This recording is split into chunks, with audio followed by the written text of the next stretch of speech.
1 kilo দুধে কিভাবে ছানা তৈরি করব সেই রেসিপি আজকে দেখাবো।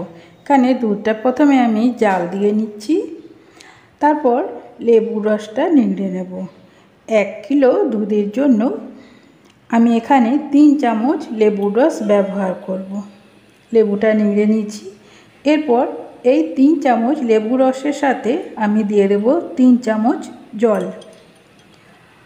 তারপর খুব ভালো করে গুলিয়ে এবার দুধটা যখন ফুটে যাবে তখন দুধের গ্যাসটাকে আমি বন্ধ করে দেব।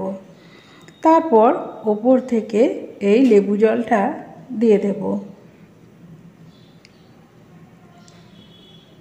যেসব বন্ধুরা আমার এই ভিডিওটি দেখছেন তাদের কাছে অনুরোধ রইল চ্যানেলটিকে সাবস্ক্রাইব করে দেবার আর একটা লাইক দিয়ে দেবেন।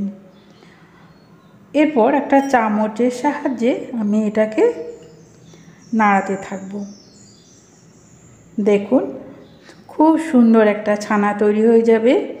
আমরা মাঝে মাঝে কি করি, বেশি করে লেবুর রস দিয়ে দিই, তখন ছানাটা ঠিকঠাক হয় না, কিংবা লেবুর রস কম হয়ে যায়, তাতেও হয় না। আর এই লেবুর রস দিয়ে ছানা কাটালে ছানার মধ্যে একটা মিষ্টি গন্ধও ছাড়ে, আর লেবুর রস দিয়ে ছানা কাটালে ছানাটা স্বাস্থ্যকরও হয়। এরপর আমি এরকম একটা চাকনি নিয়ে নিচ্ছি, তার উপরে একটা নরম সুতির তার উপরে আমি ছানাটাকে ছেঁকে নেব। কাপড় দিয়ে ছানা ছাঁকলে ছানার অতিরিক্ত জলটা বের করতে সুবিধা হয়, আবার ছাঁকনি দিয়েও ছেঁকে নিলেও হয়। আমি এখানে কাপড় দিয়ে ছেঁকে নেব। তার উপরে আমি গামছাটাকে বা এই কাপড়টাকে আমি একটা তারের মধ্যে ঝুলিয়ে রেখে দেব, তাহলে অতিরিক্ত যে জলটা সেই জলটা বেরিয়ে যাবে। আর যদি এই পনির বানানো হয় তাহলে এই ছানাটাকে আরও 2-3 বার ধুয়ে নিয়ে চেপে রেখে দিলে এটা পনির তৈরি হয়ে যাবে। তো আর এইভাবে করলেও দেখবেন সুন্দর, দেখুন কতটা শক্ত হয়েছে ছানাটা। আর এই ছানা দিয়ে আজকে আমি টাটকা পটলটা রান্না করব। আর দেখুন আমি এখানে ছানাটা দিয়ে দিচ্ছি।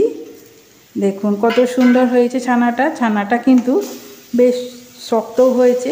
আর এই দেখুন আমি খুন্তি করে কাটছি, গুলা হয়ে যাচ্ছে না। আর এখানেও দেখুন পিস পিস একদম, তবুও দেখবেন ছানাটা গুলা হয়ে যাবে না।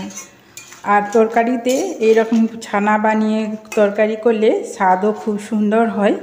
আর তরকারির এই গ্রেভিটাও ছানার মধ্যে ঢুকে যেয়ে দারুণ টেস্টি হয়। দেখুন কত সুন্দর।